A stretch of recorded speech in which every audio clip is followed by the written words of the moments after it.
ભગવાનનો. શું કહેવાય એને? કૃષ્ણ ભગવાનનો ફેસ્ટિવલ આપણે શું કહીએ? જન્માષ્ટમી. કેનો ફેસ્ટિવલ આપણે સેલિબ્રેટ કરીએ છીએ? કૃષ્ણ ભગવાનનો. કોણ હતું છે શ્રી કૃષ્ણ ભગવાન? ખબર છે?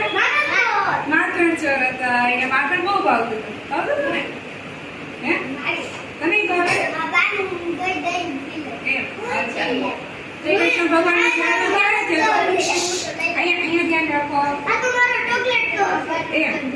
શ્રી કૃષ્ણ ભગવાનનો જન્મ કેટલા વાગે થયો હતો ખબર છે? કેટલા વાગે થયો હતો? કેટલી બજે हुआ था? 12 વાગે રાતના. ક્યારે? રાતના 12 વાગે જન્મ થયો હતો. અને ત્યારે શું થતું હતું? શ્રી કૃષ્ણ ભગવાનનો જન્મ થયો ત્યારે વરસાદ આવતો હતો. શું આવતું હતું? વરસાદ આવતો હતો. અને આકાશમાં શું થતું હતું?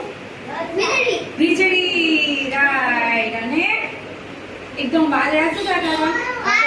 કાળા કાળા વાદળા હતા. વાદળાનો ગડગડાટ થતો હતો. પછી એનો જન્મ થઈ ગયો ને, શ્રી કૃષ્ણ ભગવાનનો જન્મ થયો પછી એના પપ્પાએ શું કર્યું હતું ખબર? શ્રી કૃષ્ણ ભગવાનને એક નાખણ તરત થોડું દીધું હોય. શ્રી કૃષ્ણ ભગવાનને એક ચોલકીમાં બેસાડી માથા ઉપર રાખી અને એને ક્યાં લઈ ગયા હતા? કોના ઘરે મૂકી આવ્યા હતા? એના બેસ્ટ ફ્રેન્ડના ઘરે. હા. પછી એને ક્યાં લઈ ગયા હતા? એના બેસ્ટ ફ્રેન્ડના ઘરે મૂકી આવ્યા હતા. ક્યાં મૂકી આવ્યા હતા? એટલે આપણે આજે ફેસ્ટિવલ છે એ કોના માટે કરીએ છીએ? શ્રી કૃષ્ણ ભગવાન માટે. એટલે હવે આપણે શું કરશું? આપણે હમણાં શું કરશું? શ્રી કૃષ્ણ ભગવાનની શું કરશું? આરતી કરશું. પછી આ મટકી ફોડશું. શું કરશું? મટકી ફોડશું. ઓકે.